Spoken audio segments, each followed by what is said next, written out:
नमस्कार, स्वागत है आपका। आप देख रहे हैं इंडिया दस्तक और आपके साथ मैं हुई शखान। राष्ट्रीय राजमार्ग 9 बिजली घर के समीप आयोजित किसान सम्मेलन में शामिल होने के लिए पहुंचे भारतीय किसान यूनियन के राष्ट्रीय अध्यक्ष ठाकुर भानु प्रताप सिंह ने कहा कि मौजूदा सरकार किसानों की समस्याओं को प्रमुखता के साथ समाधान करे और बुजनाथपुर और सिंभावली मिल पर किसानों के 200 करोड़ रुपए का गन्ना भुगतान बकाया है, उन्हें जल्द से जल्द गन्ने का भुगतान करना होगा।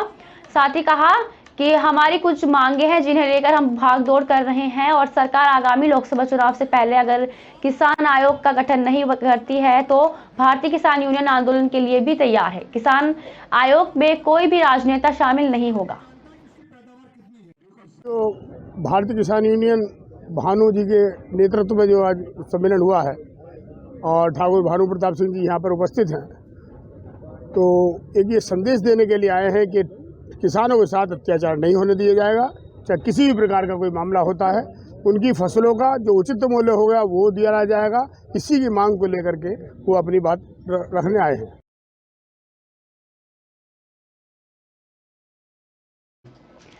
नागरिक सुरक्षा विभाग के 60वें स्थापना दिवस के आधार पर सभी वार्डों द्वारा अपने अपने स्तर से कार्यक्रम आयोजित किया जा रहा है। इसी कड़ी में जिला मजिस्ट्रेट के आदेशानुसार उप नियंत्रक कश्मीर सिंह और चीफ वार्डन राजेश जैन के सानिध्य में नागरिक सुरक्षा स्थापना दिवस के अवसर पर साप्ताहिक कार्यक्रमों के अंतर्गत आज 10 बजे स्टैंडर्ड पब्लिक स्कूल आली की चुंगी इंदिरा चौक पर भूकंप आपदा से बचाव का एक अभ्यास प्रदर्शन आयोजित किया गया। इस कार्यक्रम में दोनों प्रभाग के समस्त वार्ड में अनिवार्य रूप से प्रतिभाग किया गया।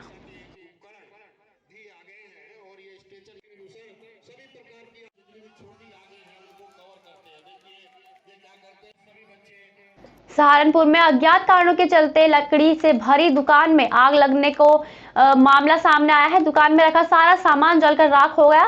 सुबह 3:30 बजे के करीब अचानक आग लग गई थी। बता दें, मौके पर पहुंची पुलिस और फायर ब्रिगेड की टीम ने आग पर मुश्किल काबू पाया, लेकिन दुकान में आग लगने से करीब 10 लाख रुपए का नुकसान बताया जा रहा है। सरसावा कस्बे के नाकुर रोड पर यह पूरा मामला बताया जा रहा है।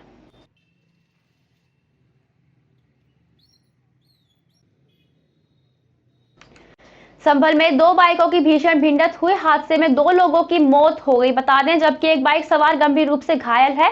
घटना राजपुरा थाना इलाके की बताई जा रही है, जहां पर महाराजा होटल के पास की है और तेज रफ्तार 2 बाइक टकराए थे। हादसे में एक युवक बाइक पर सवार था और एक युवक की मौत हो गई है, जबकि दूसरा घायल बताया जा रहा है। वहीं दूसरी बाइक चालक की इस दुर्घटना में मौत हो गई, उसकी शिनाख्त भी नहीं हो पाई है। पुलिस ने दोनों शव को पोस्टमार्टम हाउस भेजे हैं और गंभीर घायल को हायर सेंटर भेजा गया है।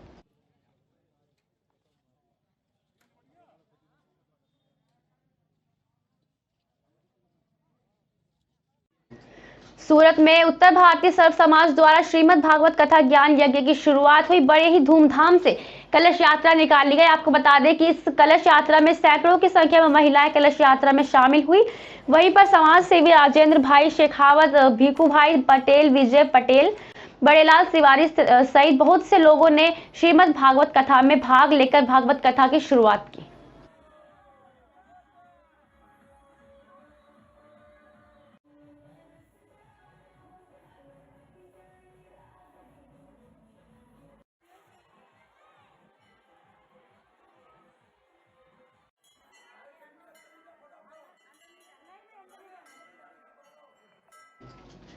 राष्ट्रीय राजधानी दिल्ली में हवा की गुणवत्ता बेहद खराब श्रेणी में बनी हुई है। बता दें, वायु गुणवत्ता और मौसम पूर्वानुमान और अनुसंधान प्रणाली के मुताबिक सोमवार सुबह AQI लेवल 372 श्रेणी में दर्ज किया गया।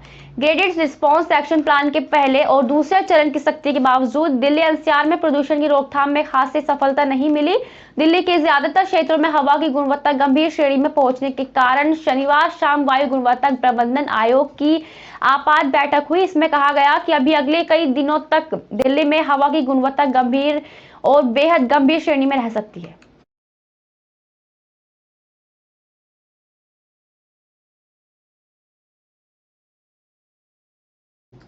MCD चुनाव में कम मतदान होने के मायने क्या, इस पर अब भी स्पष्ट नहीं कहा जा सकता, क्योंकि कई ऐसे उदाहरण हैं कि मतदान का प्रतिशत कम होने के बाद भी सत्तारूढ़ दल की वापसी हुई है, जबकि कुछ मामलों में सत्ता परिवर्तन हो गया है। ऐसे किसी निष्कर्ष पर पहुंचना गलत होगा। हालांकि यह जरूर कहा जा सकता है कि मतदान का प्रतिशत कम होने के पीछे भी वे मतदान भी आगे नहीं आए जो कि प्रत्याशियों की जीत हार को तय करते हैं। ऐसे में प्रत्याशियों में जीत और हार का आंकड़ा बहुत नजदीक का है और संभव है कि 100 या 200 या फिर उससे 1000 मतों के अंतर से जीत हार तय हो सके।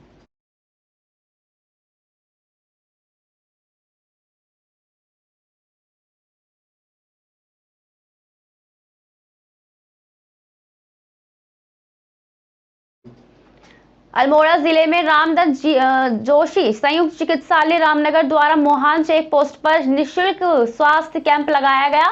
स्वास्थ्य कैंप बुखार, खांसी, जुकाम जैसी बीमारियों के मरीज वहां पर पहुंचे और जिसमें खून जांच आदि स्वास्थ्य सुविधा का लाभ ग्रामीणों को दिया गया। ग्रामीणों को निःशुल्क दवा दी गई। ग्रामीणों का ये कहना है कि इस तरह कैंप लगने से ग्रामीणों को काफी लाभ मिलेगा।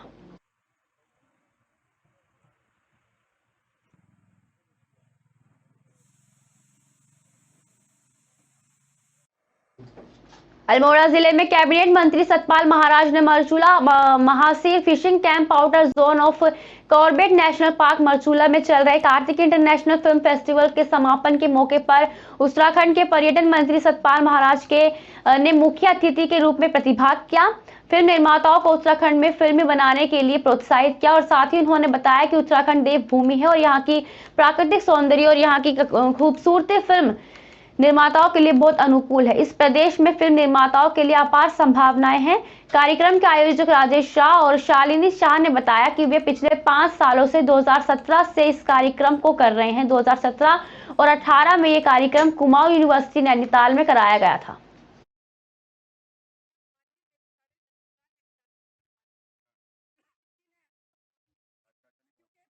आज के लिए बस इतना ही। देश दुनिया की तमाम बड़ी खबरों के लिए देखते रहिए इंडिया दस्तक।